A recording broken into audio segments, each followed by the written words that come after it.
We're going to be benchmarking the 4080 versus the 5080 today with no DLSS and no frame generation. So we're looking at raw performance.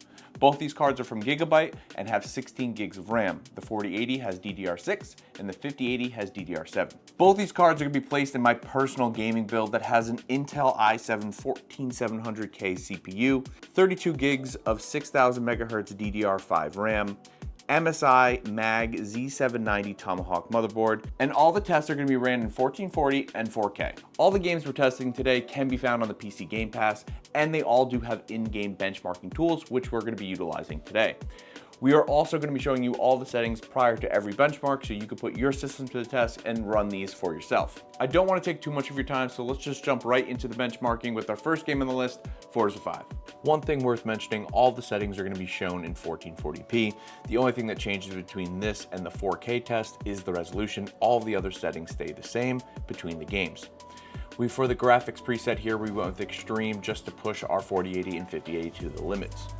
The 4080 at 1440 got an average of 161 FPS, while the 5080 at 1440p averaged 211 FPS, which is a 50 FPS increase.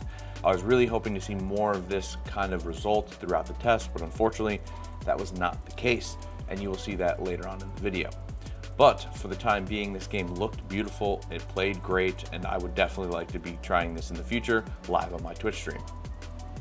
At 4K, the 4080 averaged 128 FPS, while the 5080 averaged 161 FPS, giving you a 33 FPS increase from 4080 to 5080.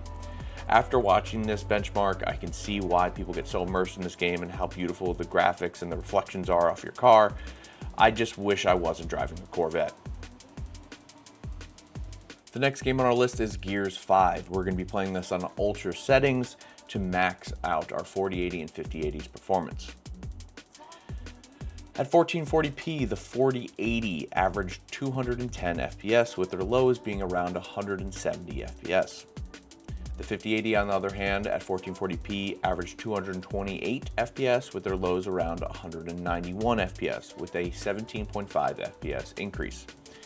I would like to mention, if you see any red on your screen on the 5080 card, it's because my digital vibrance is set so high during that test. That does not have to do with the in-game graphics. That is my personal mistake. At 4K, the 4080 averaged 107 FPS, with their lows being at 89 FPS. The 5080, on the other hand, had a huge performance increase of 31 FPS with an average of 139 FPS, with their lows coming in at around 114 FPS. This game looks great, might have to dive into it at some point, but for me, it just brings back the nostalgia of Gears 1.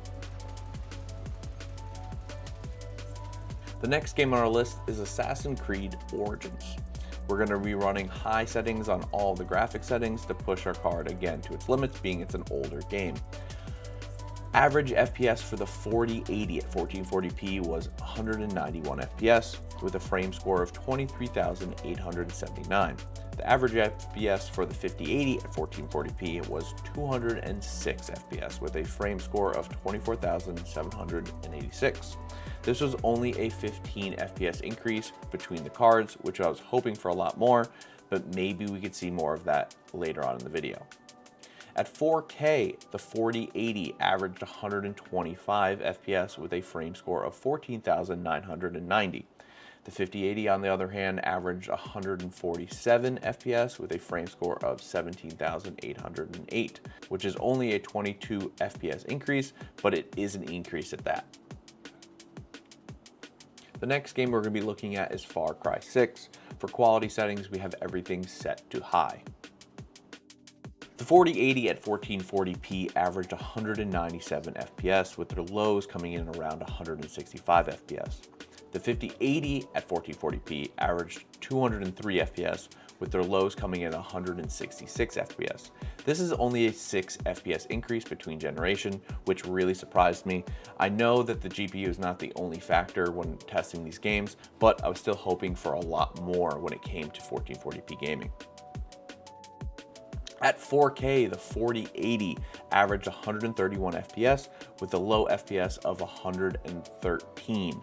The 5080 on average had 159 FPS with their lows coming in at 141 FPS, which was a lot better at a 28 FPS increase at 4K. If you're liking the video so far, please don't hesitate to hit that like button. Also, we're on the road to 19,000 subscribers, so if you want to come along the journey, please subscribe. Next, we have Call of Duty Black Ops 6. Being that this is a competitive shooter, I didn't want to max everything out to max settings because it just wasn't realistic. So after doing some research, I found some comp settings, and this is what we went with. The 4080 at 1440p averaged 233 FPS, with the lows coming in at 177, running at a 59 degrees Celsius. The 5080 on the other hand came in with a 29 FPS increase with an average of 262, lows at 200, and running at a cool 43 degrees Celsius. At 4K, the 4080 averaged 141 FPS with lows at 99 and a running temp at 60 degrees Celsius. The 5080 on the other hand had a 33 FPS increase with an average of 174, lows at 130, and a running temp at 47 degrees Celsius.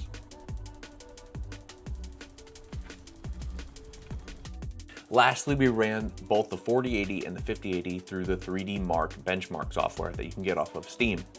We ran this test at 4K. The 4080 averaged 65.76 FPS, while the 5080 averaged 85.91 FPS. That gives you a 20.15 FPS increase, which seems to be pretty consistent throughout our test, minus a few outliers.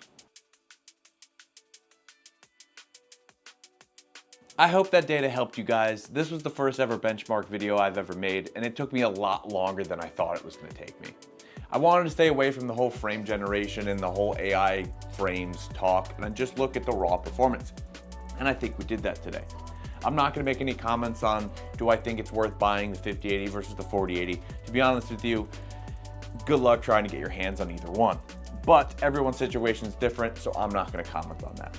But I do need to thank one person, and it's my friend Jesse, who even let me borrow his 5080 for this video. We saw that it was a great comparison between the 2GB cards, the one that I already had in my build prior to the 5000 series launches, and his that he got on launch day. I also did get myself a 5090 on launch day from Best Buy. It is a Founders Edition, and thank you, my beautiful wife, who got it on the Best Buy app. We've been putting that thing to the test, so if you want to see any videos on the 5090, please leave a comment down below and any benchmarks you would like to see me try it on. If this video helped you in any way, please consider subscribing to the channel. We're going to be creating a bunch of other videos on the 5000 series cards, as well as other tech and setup builds like we've already posted on the channel. So thank you very much for being here, and I hope to see you in the next one.